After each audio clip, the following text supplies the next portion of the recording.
Oikein hyvää aamupäivää, arvoisat perussuomalaiset ja hyvät median edustajat. Homma ei ole liiemmin helpottunut sitten kevään puoluevaltuuston. Kun talous näytti positiivisempaa, syöksi tulliuhkailu toiveet viemäristä. Ukrainassa soditaan edelleen. Työllisyys on hieman vahvistunut, mutta työttömyysluvut ovat rumat. Velka kasvaa ja kohta menee 90% rikki. Ihmisillä, erityisesti palkansaajilla, on koko ajan enemmän rahaa käytössään, mutta sitä mieluummin säästetään kuin kulutetaan. Luottamus palautuu hitaasti ja se näkyy luvuissa. Hallitus toimii, hallitus taistelee, mutta aiempi tekemättömyys painaa. Aiemmat virheet lisäävät vaikeutta ja uusia haasteita tippuu syliimme jatkuvasti. Tilanne on hyvin hankala ja se tietenkin oppositiolle tarjoaa vahvoja aseita. Kuten kuitenkin on nähty, niin oppositiolla ei edelleen kiihtyvän kritiikin ja hallituksen moukaroinnin lisäksi kuitenkaan ole mitään muuta. Vaihtoehtoja ei ole. He itsekin tietävät, että teemme pääasiassa oikeita asioita, vaikka ympärillä myrskyää ja näkyvyys on heikko. Luulen, että he ovat salaa tyytyväisiä siitä, että joku muu ottaa iskuja tässä ajassa vastaan. Heistä ei ikikuuna päivänä olisi samaa. Edellinen hallitus peruutti jokaisen aikomansa säästön kritiikin edessä ja lisäsi menoja kahdella kädellä, kuten VTV:n raportti vastikään kertoi. Mitään uusia kasvu-uudistuksia se ei myöskään tehnyt. Toisin on nyt. Tämä hallitus suorittaa. Tätä työtä tulee vain jatkaa. Ajauduimme vuosien varrella liian syvälle suohon. Taloudessa ei yksinkertaisesti ole aikoihin ollut minkäänlaisia puskureita kestämään tällaisia vaikeita aikoja, ja se näkyy juuri nyt. Mutta vaikuttavia vippaskonsteja ei ole. Työtä vain pitää jatkaa horjumatta. Talouden oikeat asiantuntijat, IMF, komissio, luottoluokittajat, viimeisimpänä Moody's toissa yönä, kertovat, että me teemme juuri oikeita asioita. Niitä vain tarvitaan lisää, paljon lisää, ei vähemmän, kuten oppositio väittää. Suomi ei nouse säksätyksellä, ei odottamalla ihmeitä, ei lupailemalla, ei myöskään keskittymällä lillukan varsiin. Suomi nousee kovalla työllä, poliittisella vastuunkannolla, horjumattomuudella. Kun jatkamme ja jaksamme tehdä näin, niin paremmat ajat ne ovat edessä. Hyvät kuulijat, yksi eniten keskusteluissa oleva Suomen ongelma on sote-järjestelmä ja hyvinvointialueiden tilanne. Opposition mukaan hallitus on syypää ja kuristaja ja leikkaaja, ja että siksi jossakin ei saa aikoja lääkärille, toisaalla irtisanotaan hoitajia ja kolmannella ei riitä palveluasumisen paikkoja vanhuksille. Tosiasia silti on, että hallitus on tällä kaudella lisännyt hyvinvointialueiden rahoitusta yli 4 miljardilla eurolla. Koko sote-rahoitus lähentelee jo 1/3 valtion budjetista. Rahoitus kasvaa vuosi vuodelta. Leikkauspuheet ovat siis harhaanjohtavia. Kyllä, me olemme myös keventäneet hyvinvointialueiden velvoitteita ja vastaavasti niihin kohdistettua rahoitusta ja pyrkineet huolehtimaan siitä, että sote-uudistuksen tavoite kustannusten hillinnästä edes jotenkin toteutuisi. Tätäkin työtä tulee jatkaa. Mikään raha ei riittäisi opposition lupauksiin ja he tietävät sen myös itse. Ja siksi nämä kaikki ehdotuksetkin ovat varsin abstrakteja ja puheenvuorot enemmän yleistä voivottelua ja valitusta. Tosiasia on, että viime hallituskauden uudistus on sysisurkea. Alueita on liikaa, 21 ja Helsinki, mutta vielä paljon oleellisempaa kuin lukumäärä on se, että rahoituslaki on monilta osin epäonnistunut. Se on paitsi epävarma, niin se on epäoikeudenmukainen. Ongelmia on rahoituksen määräytymisen perusteissa, jotka ovat tietopohjaltaan puutteellisia ja jopa manipuloitavissa.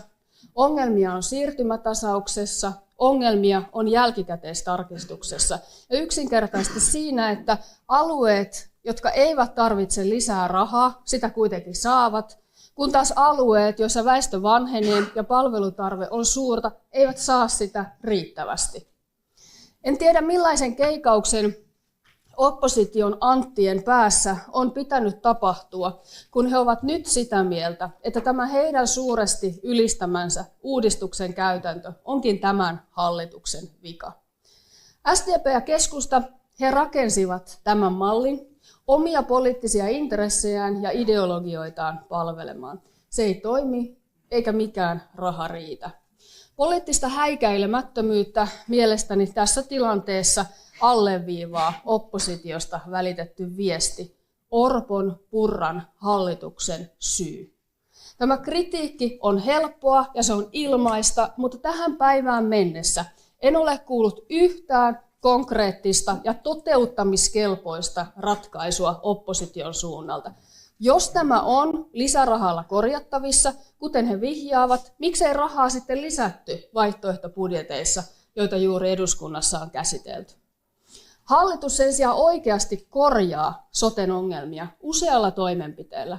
Viimeisimpänä tarjoamalla suurelle osalle alueesta lisää aikaa alijäämien kattamiseen. Ongelma kuitenkin on eriytyminen. Osan alueesta tiedettiin alun perinkin jo olevan ongelmissa, ja nyt nuo ongelmat ovat kärjistyneet. Osalla menee oikein hyvin, osalla menee pian hyvin. Monella alueella palveluiden painopistettä on nimenomaan, kuten tavoiteltiin, onnistuttu siirtämään perusterveydenhuoltoon. Asiakastyytyväisyys on jopa noussut, kalliista ostolääkäreistä on päästy, monilla talous menee voimakkaasti parempaan suuntaan ja jopa hoitoon pääsy on parantunut. Mutta joka tapauksessa on selvää, että isot remontit soteen ovat edessä. Tämä hallitus tekee osansa tässäkin. Kun eduskunta palaa istuntotauolta, esittelemme näkemyksemme siitä, mitä vielä voidaan tehdä. Mutta ensi kaudella on tehtävä isompi kokonaiskorjaus. Vaadittava valmistelu huomioiden ennakoin, että uusi rahoitusmalli voisi olla voimassa 2029 alkaen. Ja samaan aikaan ensi kaudella on tehtävä kuntien rahoituksen uudistus, joten sanonpa, että siinäkin urakkaa seuraavalle hallitukselle, hyvinvointialueet ja kunnat. Mutta toivon, että puolueet ja puolueiden henkilöt ovat sellaisia, jotka kykenevät katsomaan näissäkin uudistuksissa omaa nokkaansa ja seuraavia vaaleja pidemmälle. Tämä on nimittäin koko isänmaan asia, eikä mitään sektorioptimointia. Yksinkertaisesti soten pitää palvella suomalaisia koko maassa riittävän yhdenvertaisesti, tehokkaasti ja kustannusten kasvua hilliten. Kaikki muu on toissijaista. Perussuomalaiset, me totta kai olemme valmiita tähän urakkaan. Me emme pelkää hankalia päätöksiä, emme väistä vastuuta, emmekä heilu lobbaajien tai kiristäjien vietävänä. Hyvät kuulijat, Suomi on nopeasti vanheneva yhteiskunta, mikä näkyy soten tarpeissa ja rahoituksessa, eläkkeissä ja työmarkkinoilla. Me kaikki vanhenemme, se ei ole mikään patologia, vaan maailman luonnollisin asia. Vaikka toki samaan aikaan toivoisimme, että vauvoja syntyisi Suomeen myös enemmän. Sen sijaan yhteiskunnan väestöpohjan muut muutokset, nimittäin ulkomaalaisten määrän kasvu, ovat asioita, joihin haluamme vaikuttaa, voimme vaikuttaa ja vaikutamme. Maahanmuutto, joka ei tule omillaan toimeen ja joka ei integroidu yhteiskuntaan, on suuri rasite julkiselle taloudelle, erityisesti tulonsiirtojen kautta. Alkuviikon avaukseni toimeentulotukeen vaadittavista muutoksista on yksi esimerkki. Tekemällä rohkeita sinivalkoisia uudistuksia vähennämme kustannuksia merkittävästi ja huolehdimme siitä, että Suomi on suomalaisten maa, joka käyttää rajalliset resurssimme, koko ajan rajallisemmat resurssimme oikein, eli omiinsa. Ja tämä päivänselvä asia on perussuomalaisuuden ytimessä. Suomalaiset saavat ja heidän pitää olla etuoikeutettuja omassa maassaan.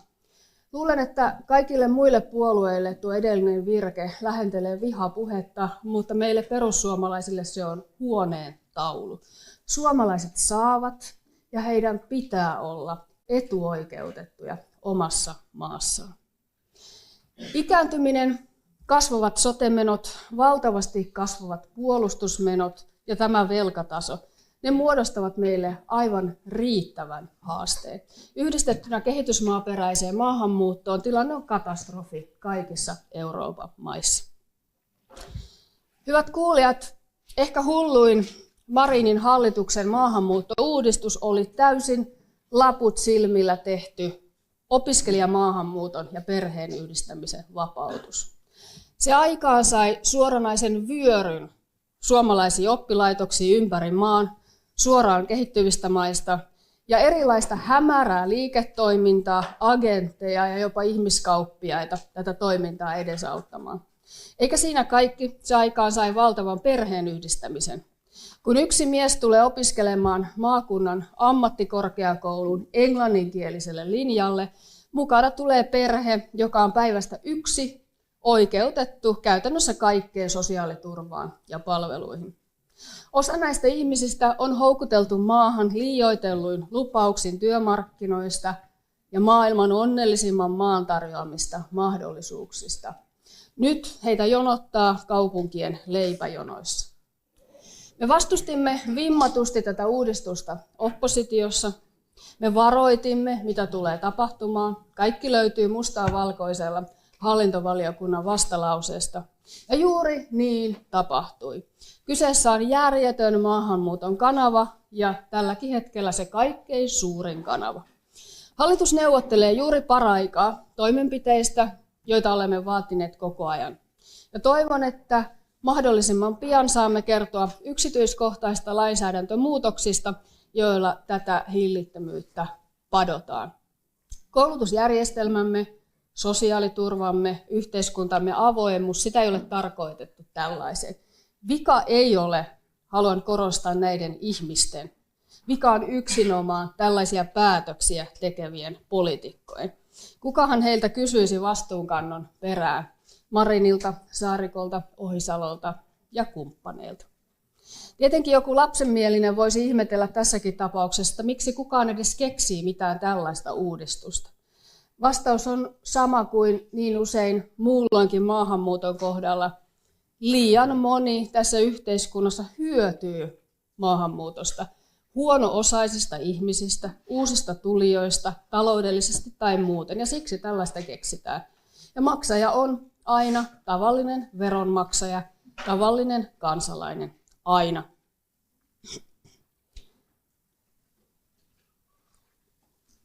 Hyvät kuulijat, joulu sellaisena kuin me sitä vietämme on kristillinen juhla.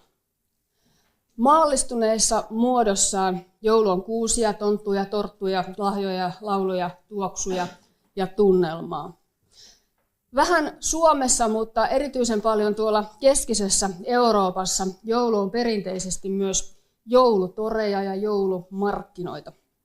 Niillä saatetaan käydä ostoksilla, nauttimassa kuppi kuumaa glögiä tai hehkuviiniä, kuten siellä sanotaan, tai vain tunnelmoimassa yhdessä perheen ja ystävien kanssa.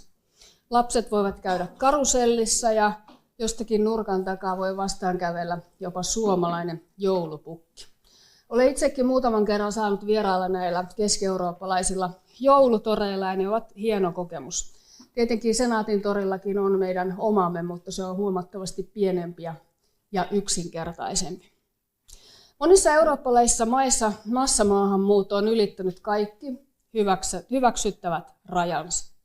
Ehkä kaikkein raadollisimmillaan se näyttäytyy turvallisuuden vaarantumisena ja eurooppalaisen länsimaisen arvo- ja kulttuuripohjan rapautumisena ja itsesensuurina.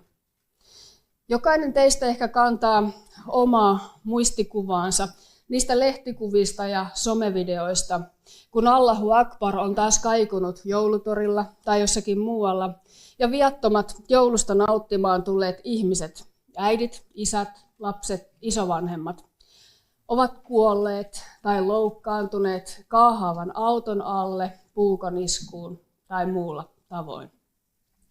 Murskaantuneita elämiä, kuolemaa ja laajaa läpitunkevaa pelkoa siksi, että joku ei pidä joulusta, länsimaista, tavoistamme, arvoistamme. Joku, joka on kuitenkin saanut tänne tulla, saanut turvaa, saanut huolehtimista ja elämän mahdollisuuksia.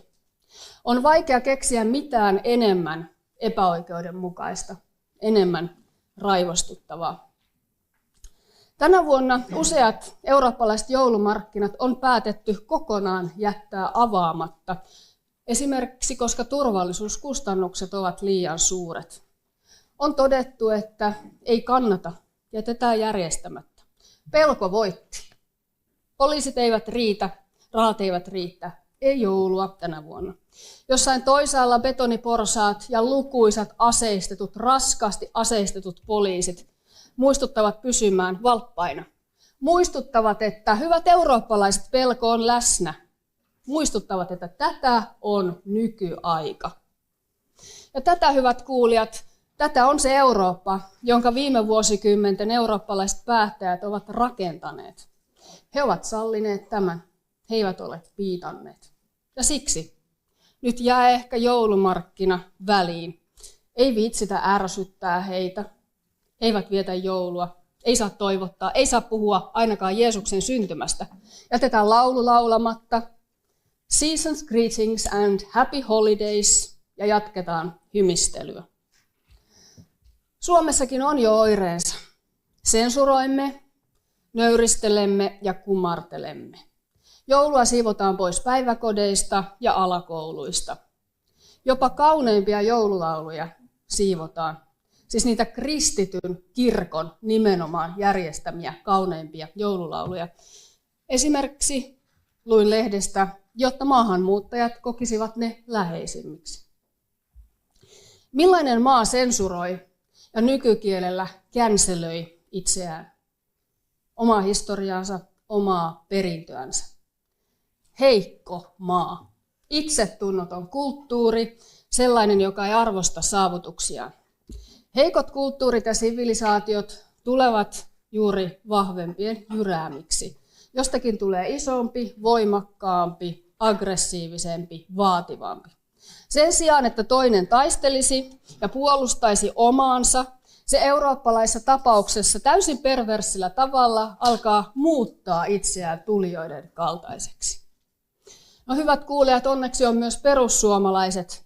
Meidän viestimme on, että meidän pitää olla ylpeitä tästä maasta ja sen kulttuurista, arvoista ja ominaisuuksista. Meidän pitää puolustaa niitä.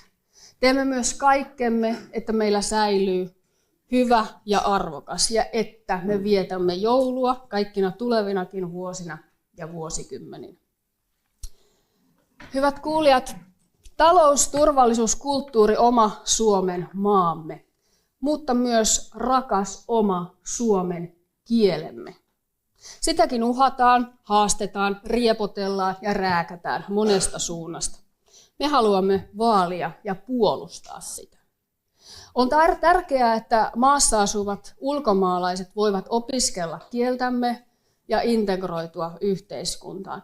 Mutta vielä tärkeämpää on se, että me itse osaamme arvostaa poikkeuksellista äidinkieltämme, jonka taitajia ei maapallolla paljon ole. Että käytämme sitä, vaadimme sitä, osaamme sitä.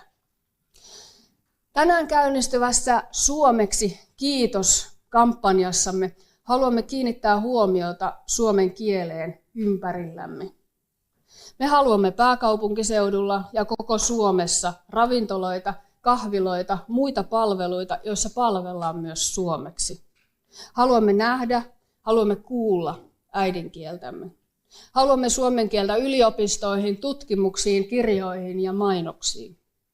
Oman äidinkielen vaaliminen on edellytys kulttuuriselle ymmärrykselle. Emme halua Suomesta puolinaisen englannin maata. Emme halua englantia sinne, missä kuuluu kuulua Suomi. Englannin tunkeminen joka paikkaan ei ole kansainvälisyyttä, vaan ankeaa itseluottamuksen puutetta. Tuskin missään muussa maassa oma kieli jää niin pahasti jalkoihin jo saman tien lentoasemalle saavuttaessa kuin Suomessa. Suomi on kaunis, Suomi on meidän, Suomi tarvitsee tukea ja vaalimista ja Suomi tarvitsee puolustajaa.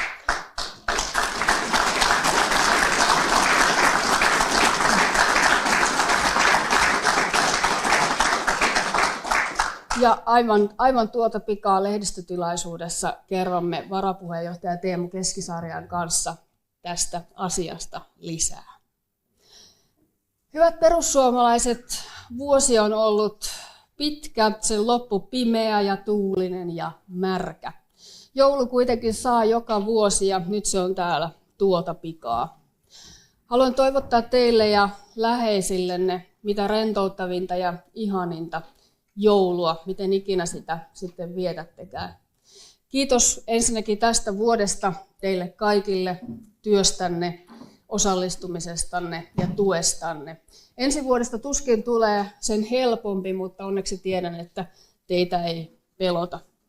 Vielä loppuun siteeraan kauneimmista joululauluista poistettua suomalaisille hyvin rakasta Sylvian joululaulua. Alkuperäinen sanoitus Sakarias Topelius, jonka pohjalta Martti Korpilahti. Sen vertaista toista en mistään mä saa, on armain ja kallein mul ain Suomen maa. Ja kiitosta sen laulu soi Sylvian ja soi aina lauluista sointuisimman. Kiitoksia ja avaan puoluevaltuuston kokouksen.